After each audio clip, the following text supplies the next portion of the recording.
ശ്രീ സന്ദീപ് വാര്യർ കൂടി നമുക്കൊപ്പം ചേരുന്നുണ്ട്. ശ്രീ സന്ദീപ് വാര്യർ, ഏറ്റവും പുതിയ കണക്കുകൾ കൂടിയാണ് പുറത്തേക്ക് വരുന്നത്. നേരത്തെ ഈ നവകേരള സദസ്സുമായി ബന്ധപ്പെട്ട് കോടികൾ ചിലവഴിച്ചതിന്റെ ചില കണക്കുകൾ പുറത്തേക്ക് വന്നിരുന്നു. ഇപ്പോൾ ഏറ്റവും പുതിയ കണക്കുകൾ പുറത്തു വരുന്നത് ഈ നവകേരള സദസ്സിന്റെ പ്രചരണത്തിന് മാത്രമാണ് 14 കോടി രൂപയ്ക്കടുത്ത് ചെലവഴിച്ചിരിക്കുന്നു. രൂക്ഷമായ സാമ്പത്തിക പ്രതിസന്ധി എന്ന് ധനവകുപ്പ് ആവർത്തിച്ചുകൊണ്ടിരിക്കുന്നതിനിടെയാണ് ഈ ജനങ്ങളെ പരിഹസിച്ചുകൊണ്ട് 14 കോടി രൂപയ്ക്കടുത്ത് പ്രചരണത്തിന് മാത്രം ചെലവഴിച്ചിരിക്കുന്നത്. എങ്ങനെ പ്രതികരിക്കുന്നു? നവകേരള സദസ്സുമായി ബന്ധപ്പെട്ട് ഇത്തരം ദുർച്ചെലവുകളുടെ ധൂർത്തിന്റെ ഒക്കെ ആക്ഷേപം ഉയർന്ന ഘട്ടത്തിൽ CPM നേതാക്കന്മാർ സംസ്ഥാന സർക്കാർ നിരന്തരമായി പറഞ്ഞിരുന്നത് ഈ നവകേരള സദസ്സിന്റെ ചെലവ് മുഴുവൻ വഹിക്കുന്നത് പൊതുസമൂഹത്തിൽ നിന്നുള്ള സംഭാവനകളുടെ അടിസ്ഥാനത്തിലും ഒപ്പം തദ്ദേശ സ്വയംഭരണ സ്ഥാപനങ്ങളുടെ സഹായത്താലുമാണ് എന്നാണ് പറഞ്ഞിരുന്നത്.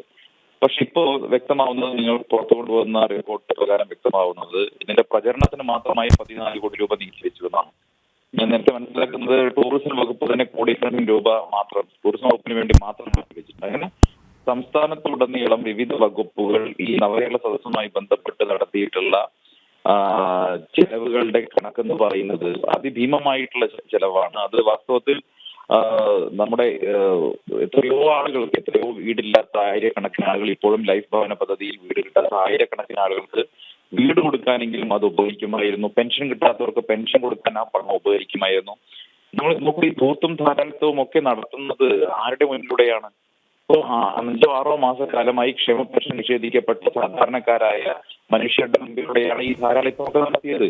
പ്രഭാത ഭക്ഷണം എന്ന പൗരപ്രമുഖർ എന്ന പേരിൽ അതിസമ്പന്നരെയും അതുപോലെ തന്നെ സമൂഹത്തിലെ ചില പ്രത്യേക വിഭാഗം ആളുകളെയും മാത്രം വിളിച്ചുകൊണ്ട് നടത്തിയിട്ടുള്ള പ്രഭാത ഭക്ഷണം അടക്കമുള്ള കാര്യങ്ങൾ കോടിക്കണക്കിന് രൂപയാണ് ഓരോ ഇനങ്ങളിലാക്കി ചെലവാക്കിയിട്ടുള്ളത്. ഇതൊക്കെ വാസ്തവത്തിൽ ജനങ്ങളെ വെല്ലുവിളിക്കലാണ്. ജനങ്ങൾക്ക് ഈ കാര്യങ്ങൾ ബോധ്യപ്പെടുന്നുണ്ട്.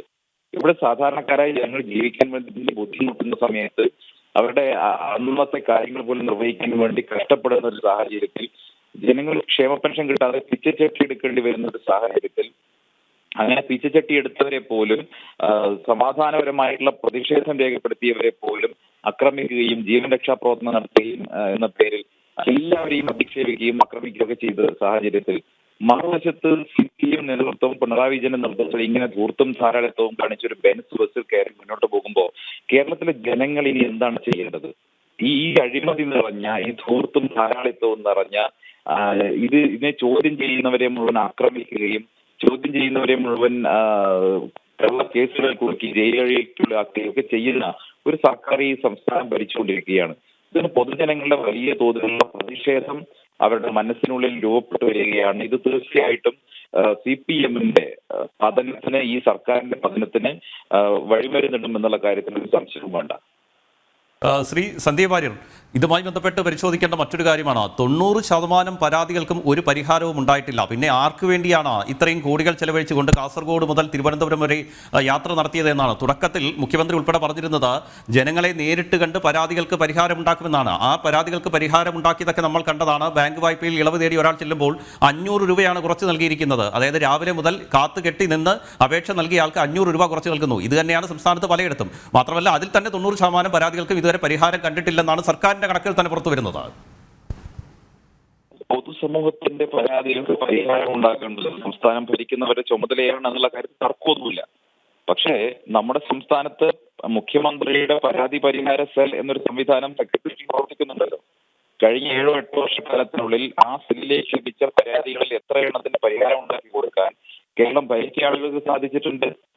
ഒരു പരാതിക്ക് പോലും അവിടെ പരിഹാരം ഉണ്ടാകുന്നില്ല. മറിച്ച് ഇപ്പോ മുഖ്യമന്ത്രി നടത്തിയ യാത്രയിൽ കാസർഗോഡ് മുതൽ തിരുവനന്തപുരം വരെ ലക്ഷക്കണക്കിന് പരാതികളുടെ കൂമ്പാരമാണ് മുഖ്യമന്ത്രിക്ക് കിട്ടിയത് എന്നാണ് അവർ തന്നെ മേനി കണ്ടിക്കുന്നത്. നോക്കൂ, ഇത്രയും കൂടുതൽ പരാതികൾ, ലക്ഷക്കണക്കിന് പരാതികൾ മുഖ്യമന്ത്രിക്ക് നൽകാൻ വേണ്ടി കേരളത്തിലെ ജനങ്ങൾ ഈ ഒരു ദിവസം മുഴുവൻ മെനക്കെട്ട് തന്നിട്ടുണ്ടെങ്കിൽ അതിന്റെ അർത്ഥം എന്താണ്? അത് സൂചിപ്പിക്കുന്നതാണ് ഇദ്ദേഹത്തിന്റെ ഭരണം ഒരു പരാജയമാണ്, ഇവിടുത്തെ അഡ്മിനിസ്ട്രേഷൻ പരാജയമാണ്, ഇവിടുത്തെ വകുപ്പുകൾ പരാജയമാണ്. സാധാരണക്കാരായ മനുഷ്യരുടെ പ്രശ്നങ്ങൾ പരിഹരിക്കാൻ തക്കവണ്ണമുള്ള ഒരു സംവിധാനവും ഈ നാട്ടിലില്ല എന്നുള്ളതാണല്ലോ ഈ പരാതിയൊക്കെ പാവങ്ങൾ കെട്ടിപ്പിടിച്ച് മുഖ്യമന്ത്രിക്ക് കൊണ്ടുപോയി കൊടുക്കാൻ കാരണം. എന്നിട്ട് കിട്ടിയ പരാതി എന്താ ചെയ്യുന്നത്? കിട്ടിയ പരാതികളിൽ ഒരു പരാതിക്ക് പോലും പരിഹാരം ഉണ്ടാകുന്നില്ല. ഇപ്പൊ 10% പരാതികൾക്ക് പോലും മറുപടി പോലും കിട്ടിയിട്ടില്ല. മറുപടി കിട്ടിയ പരാതികളുടെ നമ്മൾ കണ്ടല്ലോ. 5 ലക്ഷം രൂപയുടെ ലോണുമായി ബന്ധപ്പെട്ട പരാതി പറയാൻ പോയ ആൾക്ക് 500 രൂപയുടെ കിഴിവ് കൊടുത്തിട്ടുള്ളത് നമ്മൾ കണ്ടല്ലോ. അപ്പൊ ഇത് മനുഷ്യർ എന്താണ് ചെയ്യേണ്ടത്? ഇനി ആരെയാണ് സമീപിക്കേണ്ടത്? ഇത് മനുഷ്യർ വലിയ ബുദ്ധിമുട്ടിലാണ്, മലയാളികൾ വലിയ ബുദ്ധിമുട്ടിലാണ്. അവരുടെ പ്രതിഷേധവും അവരുടെ വികാരവും ഒക്കെ അവർ മനസ്സിലടക്കി പിടിച്ചുകൊണ്ട് നിൽക്കുന്ന ഒരു വലിയ വിഭാഗം ആളുകളുണ്ട് ഇവിടെ. ഇത് വലിയ തോതിലുള്ള ഒരു പ്രതിഷേധത്തിന് ഒരു പൊട്ടിത്തെറിക്കൽ കാരണമാകുമെന്നുള്ളൊരു സംശയവും വേണ്ട. CPM-നകത്ത് തന്നെ, കമ്മ്യൂണിസ്റ്റ് പാർട്ടിക്കകത്ത് തന്നെ പിണറായി വിജയൻ തുടരുന്ന ഈ സമീപനം അദ്ദേഹത്തിന്റെയും അദ്ദേഹത്തിന്റെ മരുമകന്റെയും പ്രതിച്ഛായ വർദ്ധിപ്പിക്കുന്നതിനും അവരുടെ ഒരു ലാർജർ ദാൻ ലൈഫ് ഇമേജ് ഉണ്ടാക്കിയെടുക്കുന്നതിനും വേണ്ടി നടത്തുന്ന ബോധപൂർവമായ പരിശ്രമങ്ങളുടെ ഭാഗമാണ് ഇത്തരത്തിലുള്ള നവകേരള യാത്രയൊക്കെ എന്ന് തിരിച്ചറിയാനുള്ള സാമാന്യ ബോധമൊക്കെ കേരളത്തിലെ ജനങ്ങൾക്കുണ്ട്. അത് CPM-നകത്തുള്ള കുറച്ച് ആളുകൾക്കും ബോധ്യപ്പെട്ടിട്ടുണ്ട്.